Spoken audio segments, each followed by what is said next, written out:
চাকরি পেয়েছে একটা, দেবে করতে চাকরি? দেবে না। তাহলে কি করতে হবে? কিন্তু আমি বাড়িতে যদি বসে থাকি, বসে বসে যে কোনো জিনিস আপডেট যদি না থাকে, একটা মোবাইল অ্যাপই চিন্তা করো, যদি একটা অ্যাপ বারবার হোয়াটসঅ্যাপ ফেসবুক আপডেট চাই, তো সেই আপডেটটা আমি যদি না করি, কিছুদিন পরে দেখবে অনেক সমস্যা হচ্ছে, চালার অন করবে অন হবে না, হয়তো সমস্যা হয়তো, তার কারণ সেই আপডেটটা আমরা করি না।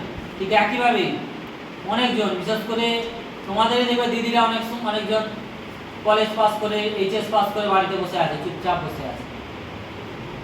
এই বসে থাকলে তারা তো সেই পুরনো যুগে থেমে যাচ্ছে।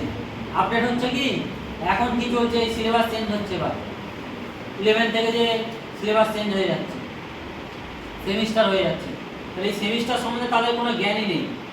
একটা সময় গিয়ে তাদের ছেলে মেয়েদের যখন তারা পড়াবে, এই আবার কি জিনিস, তাই তো? তাহলে এই আপডেটটা থাকতে হবে। আপডেট থাকার জন্য কি করতে হবে? টিউশন পড়াতে হবে বাড়িতে,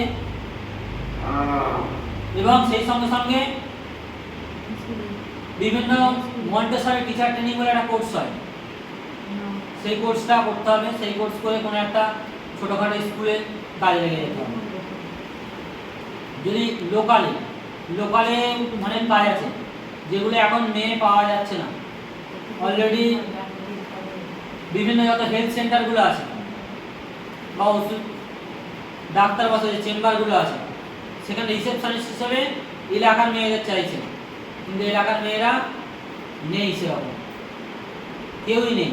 আর থাকলেও তারা কথাবার্তায় এত জড়তা এসে গেছে, একটা লোক এসে জিজ্ঞাসা করবো এই ডাক্তার কখন বসে, 100 কোশ্চেন করলে উত্তর দেবে, সেই পরিস্থিতিতেও তারা নেই, অর্ধেক উত্তরই দিতে পারবে না।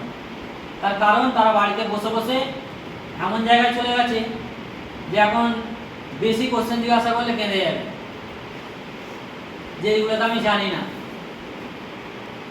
সেই কারণে বসে থাকলে হবে না, রাস্তা অনেক আছে, চেষ্টা করতে হবে।